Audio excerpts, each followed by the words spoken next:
Massive deadly protests erupting in Iran as President Trump sends a warning to Tehran, saying the country is starting to cross the red line. How will the U.S. respond? Aishah Hasnie joins us now from the White House with the latest. Good morning, Aishah. Good morning to you, Charlie. So the president says that Iranian officials actually called him over the weekend, called the White House, trying to negotiate, but it might be too late. The Wall Street Journal is reporting the president is going to get briefed tomorrow by some briefers on potential responses to Iran, including more sanctions, cyber attacks, and even military strikes. He is not expected to make a final decision immediately, though. The briefers are Secretary of State Marco Rubio, Secretary of War Pete Hegseth, and Chairman of the Joint Chiefs of Staff Dan Kane. Now, Trump told reporters on his way back from Mar-a-Lago last night that he is looking at some very strong options.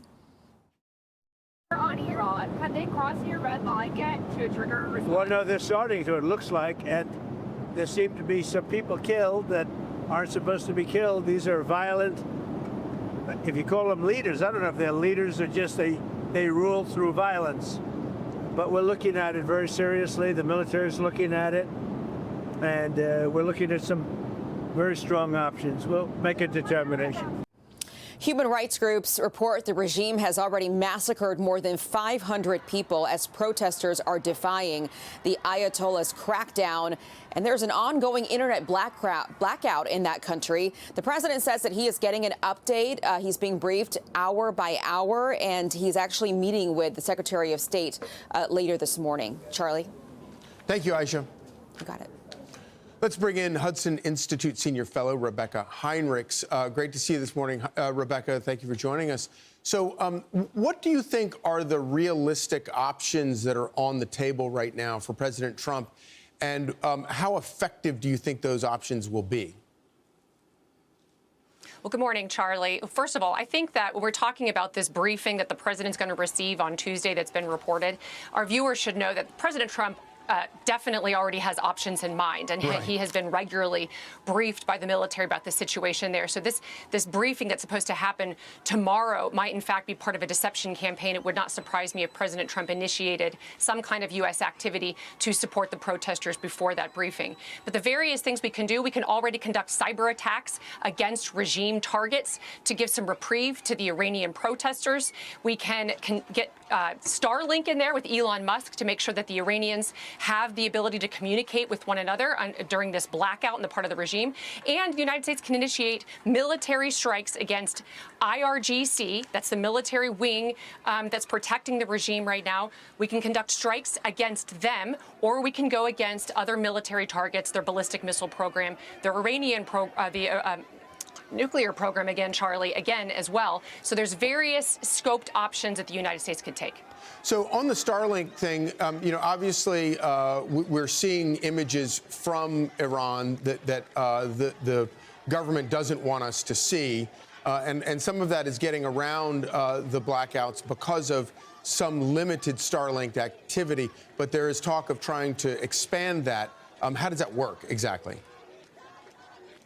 Well, right now, Charlie, it looks like there's some Starlink devices that are being smuggled into Iran. Right. What the U.S. government can do, though, is to basically get a more robust space-based capability that can cover the whole country, and we might be able to do some countermeasures against what the Iran regime is doing to take out that connectivity of satellite.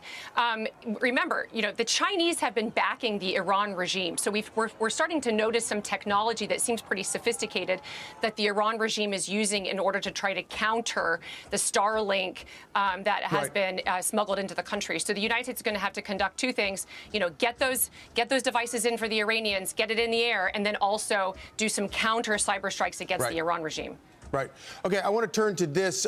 Cuba remains defiant after President Trump's removal of Nicolas Maduro in Venezuela.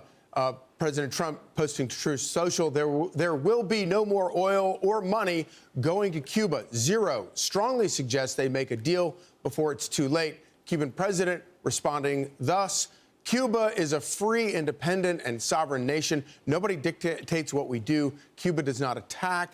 It has been attacked by the U.S. for 66 years, and it does not threaten. It prepares, ready to defend the homeland to the last drop of blood. Are Cuba's days numbered? Well, I think that they are. And, you know, as the Cuban officials continue to mock President Trump and act like these threats aren't serious, or like the United States can't do exactly what he's threatening to do, I mean, they should look at some case studies in history, just recent history, of what President Trump has been willing to do. In 2018, you remember the Iran leader, Qasem Soleimani, mocked President Trump, and then he was eliminated by U.S. forces in Iraq. And then you saw Maduro, the illegal head of Venezuela, mocked President Trump during President Trump's threats, and then U.S. forces went in and arrested him. Now he sits in a jail in New York City. And so these Cuban officials, I think, should instead look to the Colombian leaders who mocked President Trump and now are changing their tune after seeing what President Trump has done in Venezuela. That would be good advice for the Cubans to take, strike a deal with the United States. You would think that they might start paying attention, and thank you very much for breaking that down for us. Rebeccah Heinrichs. I'm Steve Doocy. I'm Brian Kilmeade. And I'm Ainsley Earhart. And click here to subscribe to the Fox News YouTube page to catch our hottest interviews and most compelling analysis.